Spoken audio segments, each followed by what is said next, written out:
BRS party అవినీతిపై కాంగ్రెస్ ప్రభుత్వం ఎందుకు విచారణ జరిపించడం లేదని బీజేపీ జాతీయ నాయకుడు మురళీధరరావు ప్రశ్నించారు. రాష్ట్రంలో ప్రభుత్వం అధికారంలోకి వచ్చి 50 రోజులు దాటినా కాళేశ్వరం, ధరణి, ఓఆర్ఆర్ అవినీతిపై విచారణ విషయంలో ఎందుకు మీనమేషాలు లెక్కిస్తోందని మండిపడ్డారు.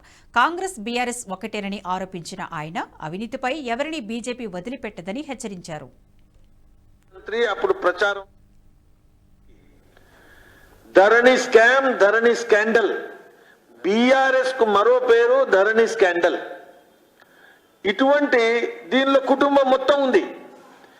ఇది మేమందరం, ప్రజలందరూ కూడా బాధపడ్డారు, చర్చించారు. ఇది ఇది ఇది ఇది ఇది దాచేస్తే దాగని సత్యం. ఇది ఆగదు, ఇది ఆపదాం అనుకున్నా ఆగదు, నేను హెచ్చరిస్తున్నా.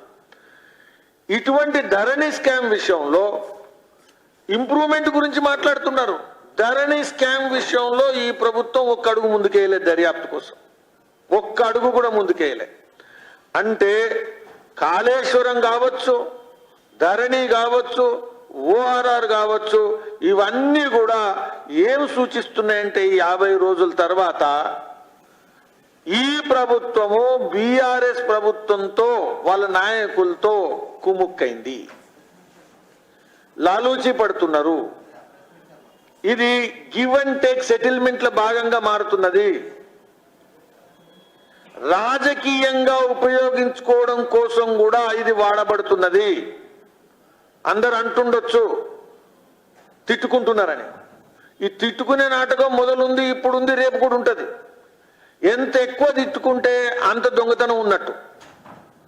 వీళ్ళు తిట్టుడు ఒక నాటకం, విమర్శించుకోవడం ఒక నాటకం, ప్రశ్నించుకోవడం ఒక నాటకం. ఎవరు కూడా ఇంతవరకు దర్యాప్తు చేయకపోవడం, ఎవరిని పిలిచి అడగకపోవడం, ఎక్కడ కూడా ఎఫ్ఐఆర్ లేదు, ఛార్జ్ షీట్ లేదు, ఎక్కడ కూడా ఇన్వెస్టిగేషన్ లేదు, ఎక్కడ కూడా ఇంటరాగేషన్ లేదు, ఎక్కడ కూడా ఎక్స్ప్లెనేషన్ లేదు, ఏది. ఈ వీడియో మీకు నచ్చినట్టయితే లైక్ చేయండి, 10 మందికి షేర్ చేయండి. అలాగే కామెంట్ల రూపంలో మీ అభిప్రాయాలను మాతో పంచుకోండి. Nationalist hub group of channels ను సబ్స్క్రైబ్ చేసుకుని తెలుగునాట జాతీయవాద జర్నలిజాన్ని ప్రోత్సహించండి. ఈ వీడియో కింద ఉన్న బెల్ ఐకాన్ పై క్లిక్ చేయడం మర్చిపోవద్దు.